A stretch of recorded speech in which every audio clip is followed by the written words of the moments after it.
Kusno, terkait penetapan tersangka ini, bagaimana Bapak melihat langkah Polda Metro Jaya ini menetapkan Roy Suryo, Rismon, dan juga Dr. Tifa sebagai tersangka dalam kasus tudingan dugaan ijazah palsu Jokowi ini, Pak?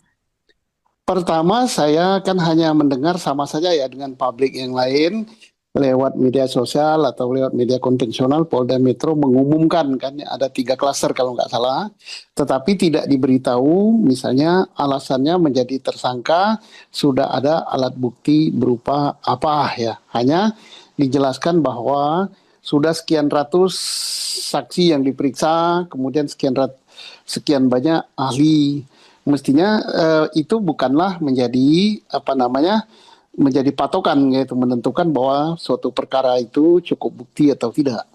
Karena kewenangan untuk menentukan suatu tindak pidana cukup bukti atau tidak untuk ditingkatkan menjadi dari penyelidikan menjadi penyidikan, apalagi untuk menentukan beberapa orang atau seorang menjadi tersangka itu full kewenangan daripada penyidik Polri, bukan ditentukan oleh banyaknya ahli yang diperiksa, bukan ditentukan oleh banyaknya saksi yang diperiksa. Nah, kemudian kita tidak mendengar juga pengumuman dari Polda Metro Jaya, apakah objek yang dipersoalkan, yaitu ijazahnya Pak Jokowi, itu sah atau tidak, atau asli atau tidak.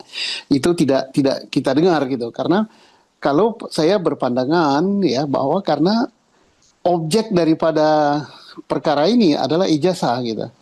Untuk dapat menentukan apakah mereka yang tergolong dalam sekian klaster menjadi tersangka itu terbukti melakukan pelanggaran Undang-Undang ITE atau terbukti mencemarkan nama baik seseorang, itu harus dibuktikan dulu objek yang dipersoalkan.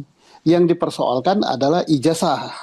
Itu mengatakan bahwa ijazah Pak Jokowi palsu gitu atau tidak sah. Nah, itu harus dibuktikan palsu apa tidak sah. Ya syukur-syukur kalau Polda Metro Jaya sudah membuktikan bahwa ijazah itu asli. Nah, persoalannya adalah apakah untuk menentukan ijazah itu palsu atau asli adalah kewenangan dari Polda Metro Jaya. Karena apa?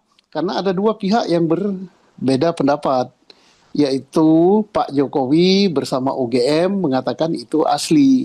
Sedangkan yang para tersangka itu mengatakan tidak asli, itu palsu. Nah, ini siapa yang berwenang memutus? Kalau saya berpendapat bahwa karena itu produk dari pejabat administrasi negara atau produk dari pejabat tata usaha negara,